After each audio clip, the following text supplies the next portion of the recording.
अस्सलाम वालेकुम, welcome to मेरी प्यारी सी दुनिया। जैसा कि आप लोगों को पता है, परसों रात में हम अमना के साथ खूब रात तक खेले थे, लेकिन खेल के साथ साथ हम पूरे घर का काम करके सोए थे क्योंकि सुबह जुम्मा था। और सुबह उठे घर तो साफ था, तो हमने सबसे पहले कपड़े ताए क्योंकि हमें बेडशीट चेंज करनी थी। बेडशीट चेंज करके हम बाहर आए, किचन का काम करा। किचन में बर्तन धोने जा रहे थे, पता चला पानी ही नहीं आ रहा है। अक्सर मेरे वहाँ पानी की प्रॉब्लम जुम्मे को ही हो जाती है। फिर 12 बज गए, दोनों बच्चों की छुट्टी एक साथ हो गई जुम्मे की वजह से।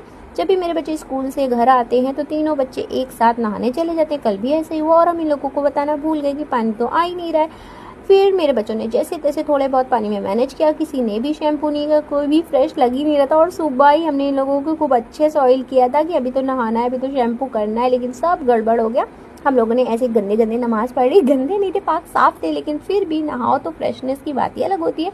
फिर नमाज पढ़ के हम लोग सो गए। शाम में उठे, हम खाने की तैयारी में लगे। हानिया हमेशा बाहर खेल रही थी, तो ये सिर्फ हमें परेशान कर रही थी। हमने सोचा चलो इनको भी बाहर भेज देते। हमने इनके पाउडर वाउडर लगाया, लेकिन इनको टेंट सब कुछ लगाना था, फुल ऑन मेकअप करके जाना था, तो जैसे तैसे इनको बहला फुसला कर बाहर भेजा। फिर हम आ गए सब्जी बघारने। हमने कहा भैया आज कद्दू पका दें, ऐसा ना हो मेरी हमने गुस्सा हो जाए। फिर प्याज लाल हो रही थी, हमने कद्दू में मिर्चा नमक सब कुछ डाल के रख लिया ताकि भूलने का कोई चांस ना रहे। हम बहुत भुलक्कड़ हैं।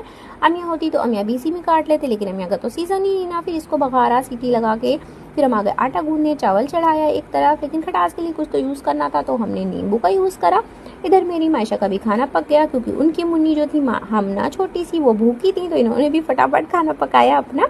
हमने बनाई कल हमना के लिए छोटी सी रोटी की हमना शायद एक्साइटेड होकर खा ले, लेकिन हमने को कोई इंटरेस्ट नहीं था। हाँ, मायशा ने बड़ी खुशी खुशी खाई और ऑर्डर भी लगाया, मम्मा रोज़ मेरे लिए ऐसी छोटी सी रोटी बना देना, हमें भी कल कद्दू चावल से खाने में मज़ा